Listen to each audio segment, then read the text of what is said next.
Hi, welcome to Thulasi kitchen. இன்னைக்கு வேர்க்கடலையை வச்சு ஈஸியாக வீட்லேயே ஸ்னிக்கர் சாக்லேட் தான் செய்ய போகிறோம். ரொம்பவே ஈஸியாக செஞ்சிடலாம். அது எப்படி செய்யலாம்னு பார்த்துடலாமா? அதுக்கு ஒரு பேனில் 1 கப் வேர்க்கடலை எடுத்து நல்லா ரோஸ்ட் பண்ணி எடுத்துக்கலாம். ரோஸ்ட் பண்ணி எடுத்தது தோல் எல்லாம் எடுத்துட்டு இந்த மாதிரி ஃபில்டர் பண்ணி எடுத்துக்கலாம். ஃபில்டர் பண்ண வேர்க்கடலையை மிக்ஸி ஜாரில் ஆட் பண்ணி அது கூட ஒரு 4-5 பெருச்சம்பழத்தை ஆட் பண்ணி நல்லா குறப்பாக அரைச்சி எடுத்துக்கலாம்.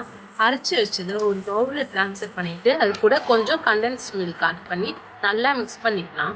நீங்கள் கண்டென்ஸ் மில்க் பதிலாக இன்னும் எக்ஸ்ட்ரா ஒரு 3 to 4 பேரிச்சம்பழம் சேர்த்துமே இந்த மாதிரி இந்த கன்சிஸ்டன்சி வந்துடும். நெக்ஸ்ட் அதை பட்டர் ஷீட்டில் சேர்த்து இந்த மாதிரி இந்த ஷேப்க்கு நம்ம ரெடி பண்ணி வச்சுக்கலாம். ரெடி பண்ணி வச்சதை ஒரு 10 மினிட்ஸ் மட்டும் ஃப்ரிட்ஜில் வச்சு எடுத்துக்கலாம். நெக்ஸ்ட் இதுக்கு சாக்லேட் செய்கிறதுக்கு 1/2 கப் கோகோ பவுடர், 1/2 கப் நாட்டு சக்கரை, 1/4 கப் கோகனட் ஆயில் சேர்த்து நல்லா மிக்ஸ் பண்ணிவிட்டு அதையும் நல்லா மிக்சரில் ஆட் பண்ணிவிட்டு ஒரு 5 மினிட்ஸ் நல்லா அரைச்சி எடுத்துட்டா இந்த மாதிரி வந்துடும். நெக்ஸ்ட்டு கொஞ்சம் வேர்க்கடலை வச்சுருக்கேன். அதை இடிகளில் அது மாதிரி 1-2 இடிச்சிட்டு அந்த சாக்லேட் கூட ஆட் பண்ணிடலாம். ஆட் பண்ணி மிக்ஸ் பண்ணிவிட்டு நம்ம ஃப்ரிட்ஜில் வச்ச வேர்க்கடலையை ஒவ்வொரு பீஸாக இந்த ஷேப்க்கு கட் பண்ணி வச்சுக்கலாம்.